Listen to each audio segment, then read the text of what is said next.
Now, talking about code, obviously the world is moving very eco-friendly and green. So, like, because things, especially in like states like California. So, what are the challenges of like now developing like green buildings? And actually, what are the cool things you've seen like developing and designing green buildings and stuff like that? It became very fashionable, I think, in like the mid-aughts, like 2005, 2008, somewhere around there. There are different private organizations that, like, have you heard of LEED? Mm-hmm. It's kind of like the very sexy version of like you get a rubber stamp on your, and they give you a placard. It's this whole like, I'm not gonna say anything bad about this. It's like a Michelin star of like design in New Orleans. They're very, their heart's in the right place. I think it's become this like financial engine. Yeah. Okay. I was gonna say it's like organic food. Yeah, exactly. Yeah. Exactly. Like because it started off with a good intention. Yeah. And then just kind of got muddied over time. Now they can call things organic if they're like 12% or something like that. See the little sticker on and they're like, oh, I'll buy if there's two side by side that are almost exactly the same, of course I'll choose the one with the sticker on it. So yeah, it's become kind of like that, like a commoditized version of sustainable design. I only use air quotes because that doesn't, there's no strict definition of what that means. And when you get into things like legal documents around this, it's like those non-defined terms become very important because people are saying, I want a green building. Okay, what does that mean to you? Yeah. Right? Because I can't define that. Solar panels. Right, that's the easy one. Let's just slap some solar panels on there. Actually, in California, starting in 2020, every new residential project is going to be required to have a solar array on the roof. Okay. Yeah, that's California. I got to say, like for all the pains that we go through with sustainability and like, eco sort of conscious design, California is leading. I want to say the country. I don't know about the world. The fact that we have agreed as a state to remain sort of adhering to the tenets of the Paris Agreement, I thought was great.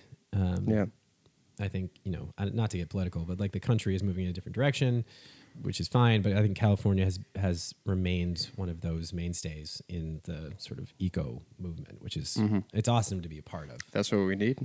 Yeah, it is. I mean, it's lead by example for sure. Yeah. But it's just one state out of 50, so I don't know how many.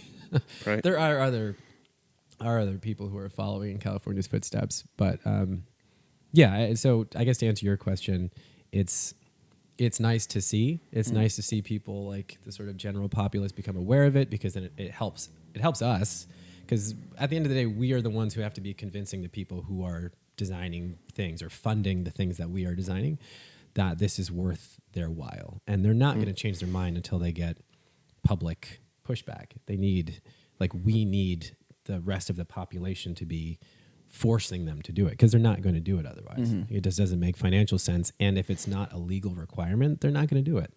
So we need the kind of court of public opinion to determine that this is necessary. This is what people want. This is necessary.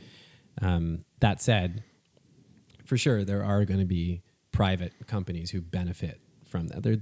That's inevitable. But it's whether or not those companies have the true sort of benefit of society at heart. Yeah. Which some of them do, But the other ones are still stuck in kind of like that old world culture that I was talking about before, like, trying to save a couple dollars by like not implementing green stuff and dumping chemicals into rivers and stuff. And that's the thing, though. It's like no corporation is going to abide by the sort of rules of zero emissions or no pollution out of the kindness of their own heart. It's just not going to happen. It's always going to be more expensive to do. So unless someone is forcing them to do it, it's just not going to happen. But usually initially it's more expensive, and after a couple years, the energy they're cost so myopic and short-sighted. It's impossible to convince them. Oh, in 20 years this will pay for itself. They're like, well, I'll be dead in 20 years. What do I care about that? Fair enough. That makes sense. Fuck my kids. Yeah, exactly. My 7 kids I had with my trophy wife. Why it's so crazy to about. see like a lot of the lawmakers. I mean, we've met with a lot of the elected officials in California, and they're all sort of. Not all, that's a blanket statement. They're mostly on the right side of history here. But, where I used to live and other places in the States, like trying to convince a, let's just say, older person that this is necessary, there is almost no data that can be presented to them that will convince them that it's worthwhile. It's like, there's a saying, it's impossible to convince a man of something whose livelihood depends on him not understanding it.